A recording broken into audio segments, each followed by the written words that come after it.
Tidak tahu menari, lantai pula yang dipersalahkan. Baru-baru ini Perdana Menteri Datuk Seri Anwar Ibrahim menyelar sikap ahli Parlimen Pembangkang yang enggan berbincang dengan kerajaan dalam isu peruntukan wakil rakyat.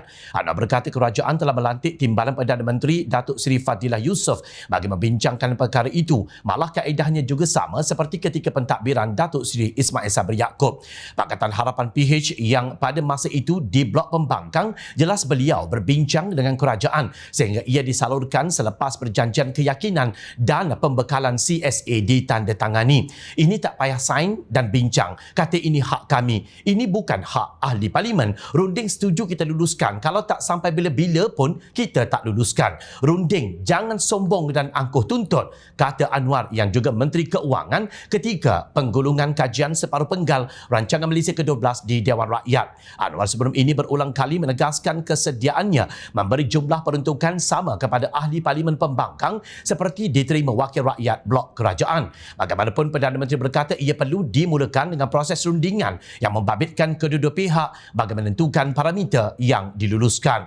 Bangkit bersuara dengan perangai bodoh sombong, Ketua Dewan Muslimat PAS Nuridah Muhammad Saleh menyifatkan kononnya jenama Madani dan Rahmah yang dibawa PMX tidak mencerminkan penghayatan sirah dan roh jenama tersebut. Menurutnya salah satunya adalah tindakan balas dendam dengan menyekat peruntukan yang sepatutnya disalurkan kepada semua wakil rakyat tanpa mengira parti, menahan pimpinan Perikatan Nasional PN dan membekukan akaun mereka, membatalkan program dan menggugurkan jemputan pendakwah yang bertauliah tanpa sebarang justifikasi yang relevan, benar-benar berlawanan dengan agenda Madani dan Rahmah yang dicanang kerajaan PH, katanya.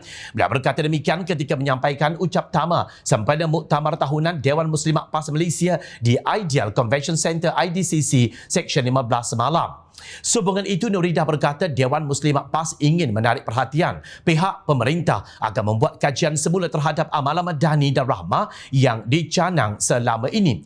Sewajarnya pemimpin menjadi teladan serta mengamalkan cara hidup yang betul dan tidak menyeleweng. Sekiranya kepimpinan tidak mengamalkan kebenaran, maka rakyat akan menjadi lebih rosak lagi, tambahnya. Mungkin ada benarnya apa yang diperkatakan ahli Parlimen Shah Alam Azli Yusof yang menyifatkan pembangkang mempunyai muslihat tersendiri apabila enggan berunding dengan Perdana Menteri Datuk Seri Anwar Ibrahim bagi membincangkan peruntukan wakil rakyat blok itu. Dia berkata pembangkang seperti menyimpan agenda untuk terus mewujudkan naratif atau suasana tidak harmoni sekaligus menggambarkan kerajaan boleh ditukar bila-bila masa. Dan sekali lagi, bila pembangkang tidak bersedia untuk berunding, kita tidak tahulah apa objektif mereka. Sebab itu rakyat sebenarnya berpandangan apabila pembangkang tidak bersetuju untuk berunding, maknanya pembangkang ini ada agenda tersendiri untuk terus mewujudkan suasana yang tidak baik dan harmoni dan memberikan persepsi bahawa kerajaan ini boleh ditukar lagi, katanya dalam satu kenyataan sebelum ini.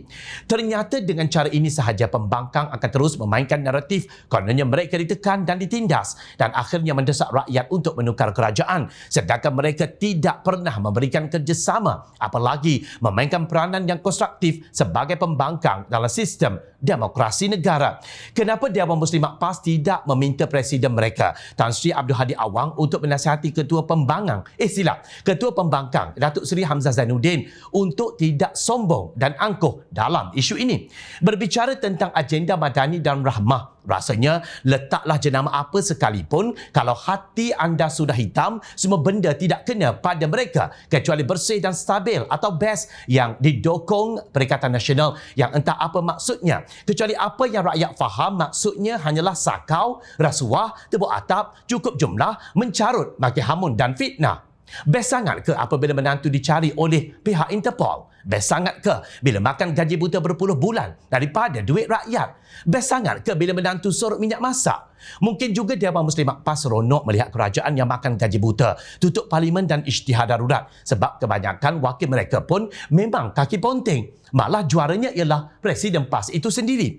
Buat Ketua Dewan Muslimat PAS, kalau tidak tahu menari, jangan dikatakan lantai, jongkan-jongket. Orang lain yang makan angka, orang lain yang terkena getah, berhentilah membuat fitnah.